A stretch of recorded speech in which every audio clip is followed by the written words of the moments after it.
Hello everybody, today in front of me I have Xiaomi Redmi Pad, and in this video I would like to demonstrate how you can download and install the RAR and zip files packing and unpacking app that is called RAR for free. So first of all, connect your device to the Wi-Fi, then launch the Google Play Store app. At the search bar type in RAR.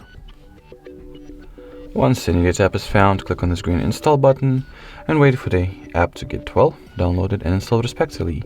After that, we can just go ahead and open it or launch the app, grant it the file access or the permission to access files. Once you did that, we can get back, dismiss the self dialog window, and now we can easily unpack as well as pack files into or from archives such as RAR and or zip formats conveniently and quickly. If you would like to learn how to either archive or zip files, thus compress, we will have a few separate videos on this topic, so make sure to check our YouTube channel out. But that would be it for this video. Thanks for watching and bye bye.